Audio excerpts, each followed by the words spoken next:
Hey guys, I'm Holly. Welcome back to my YouTube channel. If you're new here, I'm glad you guys found this video.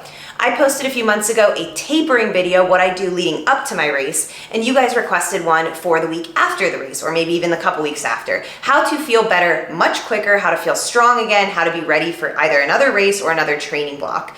I'm gonna break it down in 5 categories today. These are the most important things I think you need to focus on in your recovery time. As much as we wanna just sit and do nothing, it is usually not the best for our bodies and ends up taking us way longer in the long run to get back to normal. First thing we've got to do, guys, is listen to our bodies, specific to this recovery period, specific to this race. Even if you've done a million races, you have that routine down of what you like to do the week after, just know that it can always be tweaked and modified really to match how you're feeling in that moment, and it should. We can get back to normal a lot quicker if we're really listening to what's going on inside. That being said, this is a really easy time to start wanting to get into other training periods or other workout goals, or maybe you've put some stuff on the back burner because you were doing the training block leading up to the race. Careful here. We don't want to jump into too much too fast because eventually we are going to realize we were burned out and we never fully came back from that race. When you're hungry this week, eat. Do not think about dieting this week. This is not the time for that. Don't over-engineer your workout schedule. Maybe you thought you would do 3 workouts this week and it comes time for that second one and you're really not feeling it. Body doesn't feel like it wants to go do anything. That's fine. Listen to it. This is the week to really let your body be the dictator for it.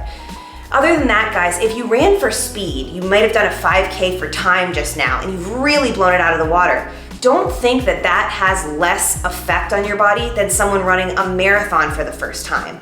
Yes, we were running for different periods of time, but that effect on the body can actually be quite similar. Effort is effort, and depending on what kind of conditions you were in, whether it was heat, mountains, maybe you were at altitude, etc., those things all really take time to come back from, because on that race day, assuming we gave everything that we had. So step number 1, listen to your body. Not the time to be worried about calories, not the time to be worried about how hard your workouts are. Sleep as much as you possibly can. Do what your body tells you to do.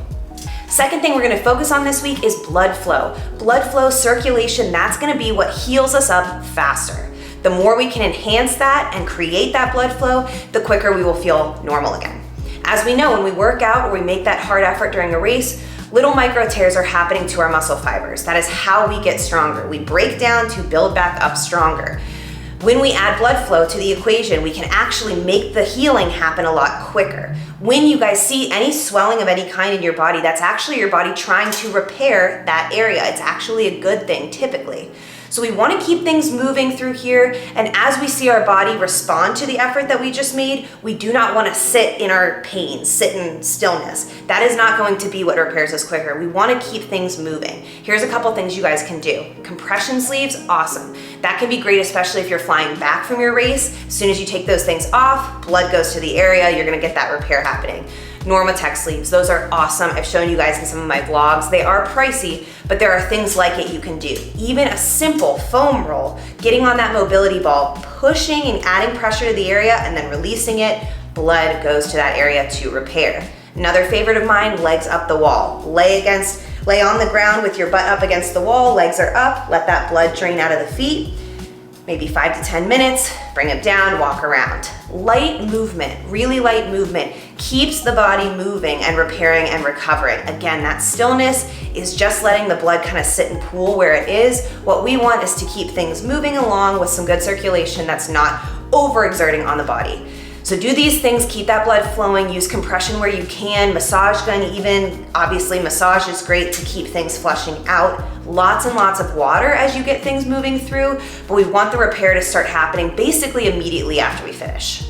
Sorry guys, almost forgot one important thing with blood flow. Use temperature to your advantage, hot and cold. You can ice certain areas if you want, especially if you see some swelling. That will disperse the blood out. You'll get some relief maybe of pain and swelling there. When you take the ice off, blood suddenly goes to the area, starts to repair the micro tears quicker. You get a lot more circulation going once the ice is off. You can also use hot water. Bathtub, hot tub, you can put Epsom salt in your bath, just really repairing and soothing everything. And with that heat, it's a lot easier to do light stretching or movement when you're otherwise feeling stiff. So heat can really help in that way. It can also just increase that blood flow. Third thing we're gonna focus on this week, this one's very important. Take it from me who's made all the mistakes around this. Pay attention to your heart rate. especially as it relates to this week after this specific race. Again, no matter what you've just done, it's important to notice how your body was affected.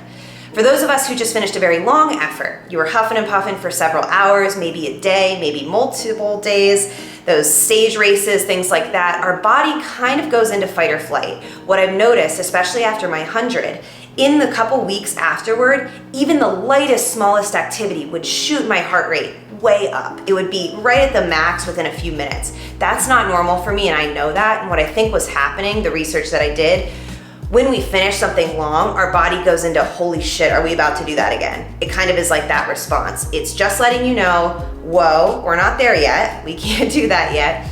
And don't go by what the workout looks like on paper. So it might feel really crazy to just be doing light, slow movement for a couple of weeks, but the thing with doing these long efforts is we have to also pay attention to our recovery afterwards. It's all part of what we sign up for. We can't just say, okay, check the box and move on, especially if your goal is to come back stronger as soon as possible to train again.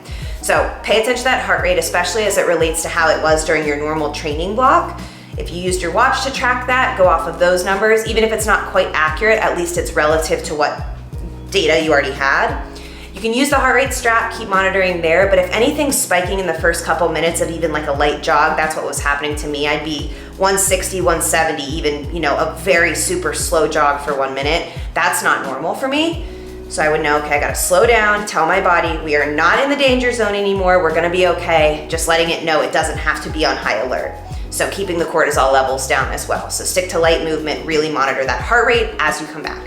Number 4, guys, is one of my favorites. Leave your workout time still blocked off on your calendar and use it to your advantage. Keep this time allotted to you, even though you're not going out for that 10-mile run this time. Use this time for all the stuff I already mentioned, that hot-cold therapy, light movement, paying attention to how your body feels, getting that blood flowing, and really, really use it for stretching. Give your body that time. You have it, you already had it blocked off on your calendar, don't do away with that just yet. Really use this time to pay attention to what's going on. For anybody dealing with residual things from the race, blisters, inflammation, swelling, those kinds of things, if you did roll your ankle or you did deal with a little misstep or something like that, give it this week before really panicking, unless you can really pinpoint an actual big injury, of course, go get that looked at. Give your body the time this week to come back to life. It's really cool to watch how quickly the body can repair if you give it the tools to. So I love a good foam roll session. I usually wait until 2 or 3 days after, depending on how sore I am, to really get into that. But some light massage, booking an actual massage, telling them to go easy, compression sleeps, as I mentioned, using the time for the bath. You have that time now. Again, you don't have to go put those miles in. And then use the dynamic and static stretching to the best of your abilities. Get those hamstrings, glutes, upper body. A lot of us get sore in the upper body during a race, especially if you were giving it your all for a 5K. All the tension, everything you felt, your core is probably sore.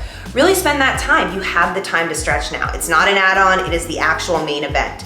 So put all that in the blocks, and of course, do more if you need it, but this is really, really the time. Additionally, guys, if you are dealing with any chafing, blisters, stuff like that, here's some tips. Dry them out. If you have a bunch of blisters on your feet, be in that most open shoe you can, be barefoot as much as you can. Depending on if you're a really dry climate, you may need to moisturize with a little bit of Vaseline or moisturizer, maybe put some socks on to repair at night, but otherwise let everything dry out, drain anything you need to. If you have any chafing, any areas that really rubbed, stick to loose clothing. This stuff should be obvious, but the sooner you just deal with it, I'm telling you, you're gonna be back to normal sooner. Don't make the mistake of just jumping back in. I know it's tempting. It ends up putting you out for much longer. And the 5th and final thing you're gonna do this week is be so freaking proud of yourselves. Guys, this is the time to sit down, write all your thoughts from the race. It's really good while it's fresh on your mind to put that in writing, have it to reference, the good and the bad, things you learned, things you were really proud of that you actually executed perfectly on race day. Everything should be documented, even if you do a little voice note in your phone and you have it. After all of my big accomplishments, I've really written things down, especially the mistakes I made, because then I knew I could take what I had happen, learn from it, and apply it to my next race. So all that stuff's really important. We think we're gonna remember, we don't. So write even little bullet points down, or like I said, a little voice note, super easy in your notes app, and just be really proud. Reflect on everything you did. You can do it the day after, you can wait a few days to let it all kind of sink in. and there's no right and wrong here. Just reflect. It's really, really important as we build up our repertoire of all the races we've done, all the challenges we've gone for. We learn a lot as we look back and reflect. So super important to do that. I'm so proud of whatever effort you just gave. The fact that you're watching this means you just did something that you're proud of that you have to recover from. That is freaking awesome.